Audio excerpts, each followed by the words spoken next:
నోటి దుర్వాసనని తగ్గించే పత్యాహారం తయారీకి కావలసిన పదార్థాలు: యష్టి మధు, సోంపు, జీలకర్ర, నువ్వులు, జాజికాయ, పటిక బెల్లం, సైంధవ లవణం. కావలసిన పదార్థాలు చూసాం కదా. ఇక తయారీ విధానం డాక్టర్ గారిని అడిగి తెలుసుకుందాం. డాక్టర్ గారు, మరి తయారీ విధానం చెప్తారా? అలాగేనమ్మా, చాలా ఈజీగా తయారు చేసుకోవచ్చు. ముఖ్యంగా మనం అన్ని పదార్థాలన్నీ విన్నాం కదా, పేర్లన్నీ అన్నీ కూడా ఇంట్లో ఉండేవే. ఒక ఎస్టిమోస్ అనేది ఒకటే సామాన్యంగా ఇంట్లో ఉండదు, మిగతా వస్తువులన్నీ ఇంట్లో ఉండేటివే వాడుతున్నాం మనం. తేలిగ్గా తయారు చేసుకోవచ్చు. బౌల్ రెడీగా ఉంది కదా, మొదలు పెడదాం. మరి ఇందులో మొట్టమొదట మనం వేసుకునేది యష్టి మధు.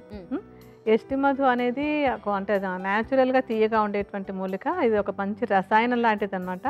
అలాగే ఏదైనా కొంచెం నోట్లో అల్సర్స్, పుళ్ళు లాంటివి ఏమైనా ఉన్నా, కడుపులో జీర్ణశక్తి సరిగా లేకపోయినా కూడా ఇది మంచి ఒక న్యాచురల్ యాంటాసిడ్గా కూడా పనిచేస్తుంది. నోటి దుర్వాసన తగ్గించడానికి కూడా మంచిగా ఉపయోగపడుతుంది అనమాట. ఇది యష్టి మధుని మెత్తటి చూర్ణంలాగా చేసుకుని ఒక 25 గ్రాముల పరిమాణంలో తీసుకుని విడిగా ఒక బౌల్లో పెట్టుకోండి. ఎప్పటిలాగే మీకు చూపించడం కోసమని మామూలుగా కొద్దిగా ఒక చెంచాడు మనం యష్టి మధు చూర్ణాన్ని బౌల్లో వేసుకుందాం.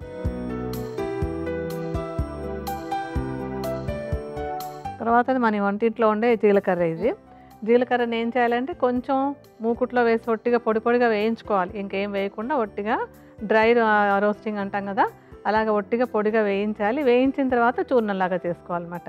జీలకర్ర ఏంటంటే నోట్లో చక్కగా లాలాజలం అది బాగా ఊరేలాగా చేసి, అంటే లాలాజలం బాగా ఊరినట్టయితే నోట్లో బ్యాక్టీరియా అవి పేరుకోవు అనమాట. అలా చేసి చక్కగా నోటి దుర్వాసన తగ్గించడానికి బాగా ఉపయోగపడుతుంది ఇది.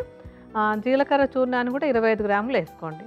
మనం కొద్దిగా జీలకర్ర చూర్ణం వేద్దాం. తర్వాతది సోంపు. సోంపు మామూలుగానే తాను భోజనం చేసిన వెంటనే వేసుకోవడం కొంతమందికి అలవాటు ఉంటుంది. ఈ సోంపు కూడా నోట్లో చక్కగా లాలాజలం బాగా ఊరేలా చేస్తుంది. నోట్లో ఉండే దుర్వాసన తగ్గించడానికి చాలా చక్కగా ఉపయోగపడుతుంది అన్నమాట. సోంపుని ఏమి వేయించడం అది ఏం చేయక్కర్లేదు, ఒట్టిగా పొడి చేసేసుకుంటే సరిపోతుంది. పొడి కూడా ఏంటంటే మరీ మెత్తగా అయిపోవక్కర్లేదు, కొంచెం బరకగా ఉన్నా కూడా పర్వాలేదు. సోంపును కూడా చూర్ణంలాగా చేసుకుని 25 గ్రాములు తీసుకోండి. మనం కూడా కొద్దిగా సోంపు చూర్ణాన్ని ఇందులో వేసుకుందాం.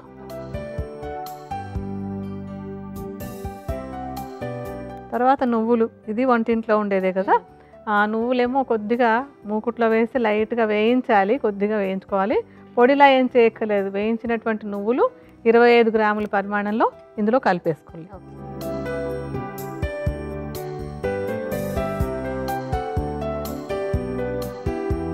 ఆ తర్వాత జాజికాయ. జాజికాయ కూడా అందరికీ ఇంట్లో ఉండేటువంటిది. ఈ జాజికాయ నోటి ఈ దుర్వాసన సమస్యను తగ్గించడానికి చాలా చక్కగా ఉపయోగపడుతుంది. అంటే నోట్లో ఏవైనా ఇన్ఫెక్షన్ ఉంటే అది తగ్గించడానికి, అలాగే లాలాజలం చక్కగా ఊరి నోరు క్లీనింగ్ అవ్వడానికి కూడా చాలా బాగా ఉపయోగపడుతుంది. అండ్ సుగంధ ద్రవ్యం కనుక దానికి ఏంటంటే సుగంధ ద్రవ్యాలన్నీ కూడా బ్యాక్టీరియల్ ఇన్ఫెక్షన్స్ని తగ్గిస్తాయి అన్నమాట. జాజికాయను కూడా పొడిలాగా చేసేసుకుని మిగతా వాటితో, అంటే మిగతావన్నీ 25 గ్రాములు వేస్తాం. జాజికాయ కొంచెం ఘాటు, అందుకని ఎక్కువ కాకుండా ఒక 10 గ్రాముల పరిమాణంలో వేసుకోండి. కొంచెం తక్కువగా మనం జాజికాయ కూడా కలుపుకుందాం. ఆ తర్వాత పటిక బెల్లం. పటిక బెల్లం ఏంటంటే ఔషధం తీసుకోవడానికి మనకి తేలిగ్గా ఉండాలి. ఎంత అద్భుతమైన ఔషధమైనా నోట్లో వేసుకుని తీసుకోగలిగేలాగా ఉండాలి కదా. ఆ తీసుకోవడానికి అనువుగా ఉండడానికి మనకి పటిక బెల్లం బాగా ఉపయోగపడుతుంది. పటిక బెల్లాన్ని మెత్తటి పొడిలా చేసేసుకోండి. 25 గ్రాముల పరిమాణంలో మీరు ఈ మిగతా చూర్ణాలతో కలుపుకోండి. మనం ఇందాక మొదట వేస్తాం కదా ఈ సోంపు అవిని, అలాగే ఈ పటిక బెల్లం పొడి కూడా కలుపుదాం. ఇంకా ఆఖరిది సైంధవ లవణం. ఈ రోజుల్లో సైంధవ లవణం కూడా అందరి ఇళ్లలోనూ ఉంటూనే ఉంది. సైంధవ లవణం కూడా ఏంటంటే లవణాలన్నీ నోట్లో లాలాజలం బాగా ఊరడానికి ఉపయోగపడతాయి. అలాగే నోట్లో ఉండే ఇన్ఫెక్షన్లు తగ్గించడానికి కూడా చక్కగా ఉపయోగపడతాయి అన్నమాట. ఈ సైంధవ లవణాన్ని మెత్తటి పొడి చేసేసుకుని, ఎప్పుడు ఉప్పు ఎందులోనే ఎక్కువ వేసుకోం మనం, కాస్త రుచికి తగినంత వేసుకుంటాం కదా. ఈ సైంధవ లవణం కూడా అలాగే కాస్తంత రుచికి తగినంత అన్నట్టుగా కొద్దిగా వేయండి. సో అన్నీ వేసేసాము. ఇప్పుడు అన్నింటిని బాగా కలిపేసుకుందాం.